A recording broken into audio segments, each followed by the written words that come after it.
All right, guys, like the thumbnail says, we are going to get into the new tool trailer. We're going to go over some of the highlights of the existing trailer, what I like about it, what I dislike. We got prints for you. We're going to go over the highlights, everything I'm going to be installing in this trailer, some stuff I own, some stuff I do not own.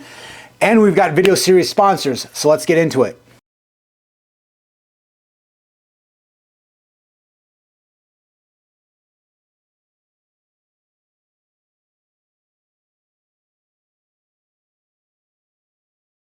Let's get right into it. Video series sponsors, we've got Knipex, low voltage and high voltage hand tools, fantastic, German made. You obviously probably, if you're already watching this video, you probably know about Knipex. They're fantastic. You can find them on multiple sources. I'll leave some links in the description below in this video. We also have Dakota Lithium.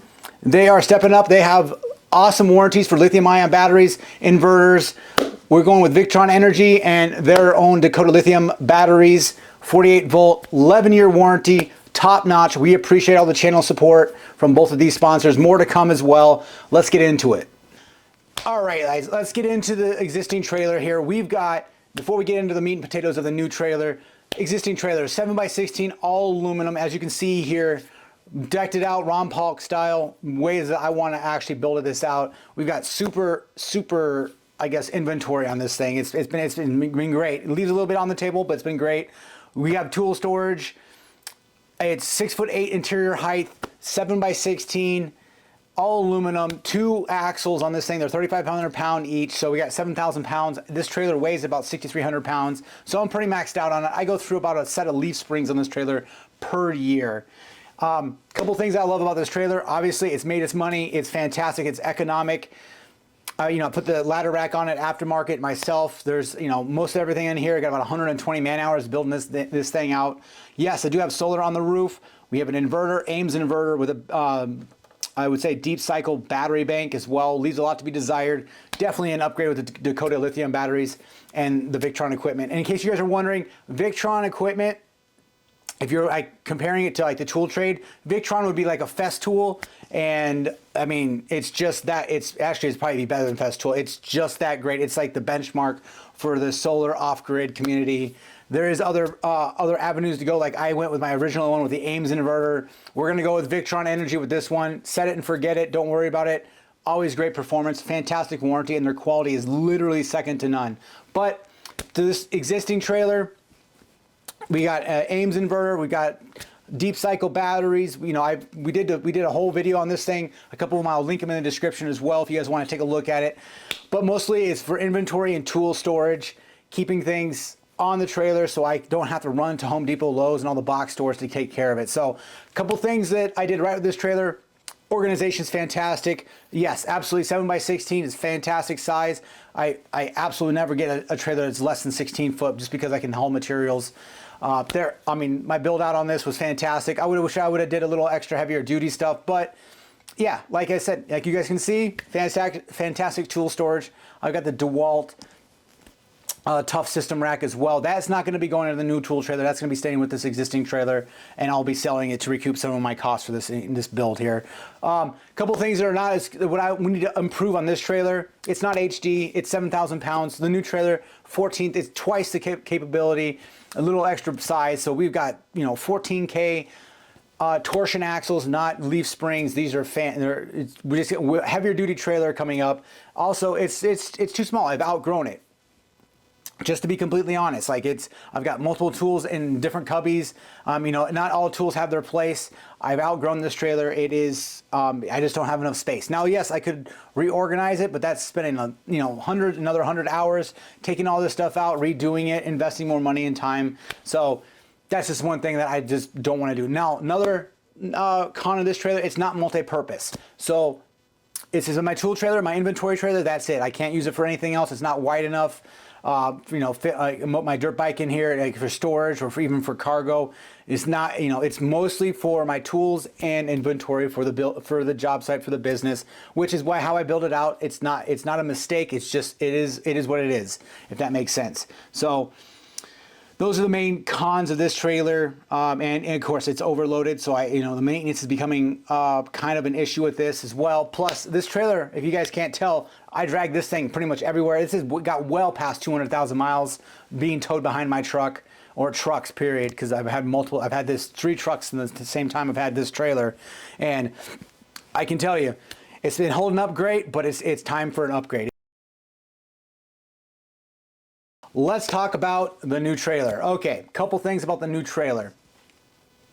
I'm gonna go over my goals and the uses for this thing, the plan of attack, like basically how I'm justifying this and making it something that's gonna last me for many decades. This is gonna be my last tool trailer for sure, because I want this. I mean, we're spending some money on it, but I want it to be everything that I want it to be, period. And I've had a great run with my existing trailer, but it's, I can see exactly what the shortcomings of it, what I need to improve, what I can leave out more importantly, and we can go from there. So the new trailer is an Intech trailer. It's all aluminum, 8.5 by 22 foot. Right now I have it spec'd out at 8 foot interior height. We're gonna go lower than, we're gonna do about 7.5 foot interior height. I don't need 8 foot. I think that's a little excessive. Plus, I mean, it's going to be gigantic windsock or catching wind down the road as well. So it's already going to have a big billboard on either side of it for representing the business itself. But we're going to go a little lower, probably 7.5 foot interior height instead of the 8 foot interior height. We're going to have insulated walls. We're going to have, this is all coming is down the road. Obviously, it's got a 19 foot awning on it. So on the passenger side, we can deploy an awning, either a workstation. Again, like I said, multi-purpose. We'll talk about that in a second. But it's also got 14K torsion. I am looking, and it's 17.5 wheels, 17.5 inch wheels, and 14K torsion axles. Well, 7K each, so a total of 14K. We're gonna have right around 5 tons of payload capacity with this thing, give or take. Now, that's before I load it out completely, and we do a couple other things too. But we're gonna have some capacity. Now I am looking at maybe doing 8K torsion axles, upgrading it a little bit just so I get the extra 2,000 pounds. We'll see. But right now it's set at 14K. Like I said, we're gonna have insulated walls. We're gonna have T-track on the floors. Actually, it's a different type of secure system on the floors, and then we're also gonna have T-track on the walls too. So if I want to use it as a cargo trailer, I can still use it as a cargo trailer and tie down cargo.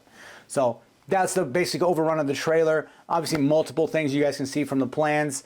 It's gonna be, it's multiple use. So the new trailer, what am I using it for? It's gonna be multi-use. Obviously, number one is contractor, and for the business itself. It's gonna have inventory, charging station, and it's gonna be, like you see with the old trailer, it's gonna have a built out for Ron Paulk style-ish. Now, we are going to keep the build out on, say, French cleats on the walls, and we're gonna have casters, and it's gonna be, I can take out, I'd say 70% of everything and get it out of the trailer so I can use the trailer as cargo, as like I said, multi-use. It's gonna double and triple and quadruple as a cargo trailer, a contractor trailer, a moto trailer, and a tailgate, whatever I want to kind of trailer. If I need extra space for whatever reason, I can, and basically bring it out for extra interior space if I want to get out the elements or whatever I need to. Basically a mobile command center for whatever I need. Yeah, so that's what I want. I want it to be everything that I want it to be because I'm investing in all this time and money into it. It needs to be everything I want. Yes, contractor trailer, motor trailer, obviously putting my dirt bike in there. It's already gonna have preset tie downs for it. I'm gonna keep obviously materials and parts for the dirt bike, just so I can have fun, so I can enjoy it as well. Interior, so I can get out of either the rain, the heat, whatever it is, and either work on a dirt bike or just enjoy it and not being outside in the blistering heat or rain if I do get catching some weather here. Tailgating sports, I do play some paintball every once in a while. It's nice to, and obviously we go up to MSU football and tailgate. It's going to be nice to have the awning, have a mobile, basically it's going to be a mobile command center. So we're going to have a generator on board plus lithium ion batteries from Dakota Lithium. And this is going to be, whatever we want to for tailgating. It's going to be the ultimate tailgating rig, really it is. So it's going to have heat. I am going to insulate the walls. We're going to do what we can. It's not, obviously, we're not talking 3-inch walls here or anything like that, but we're going to have whatever we can, our value of 5 to 7, whatever we can get. But we're going to have the walls and ceiling are insulated, and we're going to have heat. There is going to be a heater in that thing. We'll get into that in a few. I want to keep it in the wintertime here in Michigan. I want to keep it around 50 to 55 degrees. Just keeping primer and paint and caulk warm enough to use at all times. And of course, it's going to be a 12-volt heater, and it's going to be working off the battery bank. We're going to have a step-down converter for the 48-volt system, so it can always keep the heater rocking and rolling. And onboard inverter and generator. We'll get into all the electrical here in a little bit, but it's going to have an onboard fuel cell. diesel generator. So obviously when the battery bank runs low, it'll automatically kick on the generator to recharge the batteries, and I can obviously use the generator itself to power a job site if I need to with 110 and 220 if I needed it. If I needed it, it's there, but you can never have enough power. I've known being off grid, having energy, electrical is fantastic. So of course, a couple things that I want to also address is it's going to have a microwave and a coffee maker and a small little spot next to the side entry door for an office, a mobile, I guess you will, peak contracting, renovations and repair, command center where I can just do my work and, not be bothered and whatnot. So that's basically the main things for the trailer itself. That's the highlights. Now let's get into the nitty gritty, and we'll get into some of the things we're adding, some of the things I already have for the trailer and some of the things we're adding. And we'll also get into what I'm not going to be including in this video series because of security reasons, or I don't want to share it on the internet. All right, let's get into the uses of the trailer. I'm using it first and foremost as a contracting trailer. Basically, we're going to go ahead and downsize a little bit on inventory for plumbing. I'm not going to do nearly as much plumbing. I sub most of that out anyway, so you're not going to see the excessive plumbing, all that inventory for the plumbing. I'm getting rid of most of that because I just sub it out and it's not going to be my problem. I just basically call somebody, they take care of it. So less plumbing. We're definitely going to do more caulk, more glues, more fasteners. I am getting rid of the DeWalt Tough System. I guess rack right there, just because it's not as passive as I want to. I'm going to build out what you guys see for the Milwaukee pack out system, just angled. Those are a lot easier. There's no unclipping anything. I just grab them, yank them out. They are at an angle, so they keep, we use gravity itself to keep those in place. Have had not one problem with the ones that I've built, so we're going to go ahead and stick with that design. Probably, I'm looking around, but probably going to be a French cleat system, some sort of system as far as what I use to hang those on the wall, secured, so they don't go anywhere. Each drawer has its own latching mechanism, which is fantastic. I don't want drawers popping out and just spilling everywhere. So I like those tool boxes, and I think they come in a 48 or 52 inch certain forms. So I'll be stacking those in there, and we'll be coming off the wall. I know there's going to be a wheel well because of the wheels being an 8.5 foot wide trailer. So it's going to have. You're going to have a little area back there for either extra storage or relief for anything I need to, but we're going to have workstations, and obviously most of the tools are going to be hung off the walls, supported by those toolboxes as well, but hung off the walls in a French cleat system-ish. And that way there's going to be small areas where I can take all the tools out and take all that stuff out if I need to, if I want to use the trailer itself for what's coming up next. And what's coming up next is being a moto trailer, a cargo trailer, tailgating, whatever you want to call it. A moto trailer, I'm not going to have to take out anything on the trailer if I don't want to, because the dirt bike will fit between the center aisles regardless of what I have in the trailer, besides long materials in the center aisle, of course. But my walking center aisle, I can fit multiple bikes down there if I want to, back to back. And we're gonna have multiple tie downs just for it, so I can just use the trailer as a recreational trailer as well, going and having fun when I can find the time, for sure. So and again, with the dirt bike, parts and tools, storage up front in the permanent storage cabinets, and obviously room for multiple bikes and tie downs, all that good stuff. It's not rocket science being able to use the trailer for multiple things, especially being a moto trailer. I can just throw whatever I need to in there, and we get on a merry way. Now the big one is the cargo trailer. Engineering or planning out being able to move everything that I can that's not permanently mounted in the front of the trailer or to the side with my office. I can move it out and say like half an hour, 45 minutes, and we can convert that trailer into, I can even haul a car if I want to, or whatever bulk materials that I need to, or just space to have a recreational trailer, if you will. So that's the main one. Again, tailgating, taking it out to do whatever we want to. And main thing is removable storage. Removable storage is the main thing, keeping things so I can take it out, throw it in my garage. We have the trailer for whatever we need.